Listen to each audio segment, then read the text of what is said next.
మకర రాశి.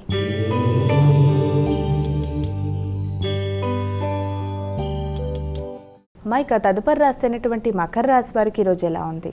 పట్టుదల పెరుగుతుంది, ధైర్యంగా నిర్ణయాలు తీసుకుంటారు, నూతన ఆలోచనలు మనసులో ఏర్పడతాయి, భాగస్వామి వ్యవహారాలు అనుకూలంగా ఉంటాయి, జీవిత భాగస్వామితో కలిపి కొన్ని కీలక నిర్ణయాలు తీసుకోవడానికి ప్రయత్నం చేస్తారు.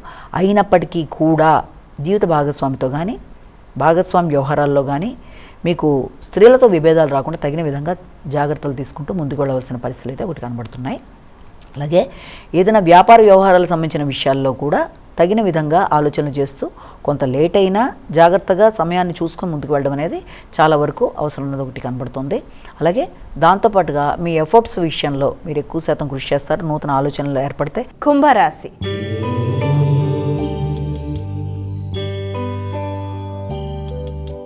మైక తదుపరి రాశి అయినటువంటి కుంభరాశి వారికి ఈరోజు ఎలా ఉంది? ఆకస్మికమైన ఖర్చులు, దాంతోపాటుగా నిద్రలేమి, అలాగే ఘర్షణ, ఒత్తిడి అనేది అధికంగా కనబడుతుంది. అధిక శ్రమ, అలాగే బంధువర్గంతో కూడా వీలైనంతవరకు ఘర్షణలకి లోను కాకుండా నిర్ణయాలు తీసుకునేటప్పుడు ఉన్నత స్థాయి వ్యక్తులతో కానీ ఎవరి దగ్గర సలహా సంప్రదింపుల కోసం వెళ్ళడానికి చేసే ప్రయత్నాల వల్ల కానీ ఎవరితోనైనా సరే తొందరగా మీరు డెసిషన్ తీసుకునే నిర్ణయాలతో వాళ్ళకి మీరు రిప్లై ఇవ్వకుండా జాగ్రత్తలతో ముందుకు వెళ్ళాలి.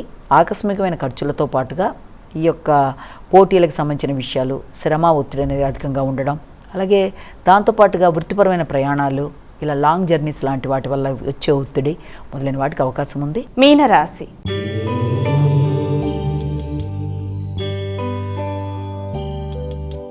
అమ్మాయిక చివరి రాశి అయినటువంటి మీనరాశి వారికి ఈరోజు ఎలా ఉంది? ఆర్థిక విషయాలు, అలాగే దాంతోపాటుగా కుటుంబ వ్యవహారాలు, ముఖ్యంగా సంతాన వర్గానికి సంబంధించిన విషయాలు చాలా వరకు అనుకూలంగా ఉండే అవకాశాలు లాంటివి కనబడుతున్నాయి.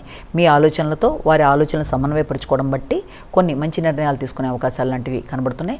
మానసిక ప్రశాంతత అనేది అనుకూలంగా కనబడుతుంది.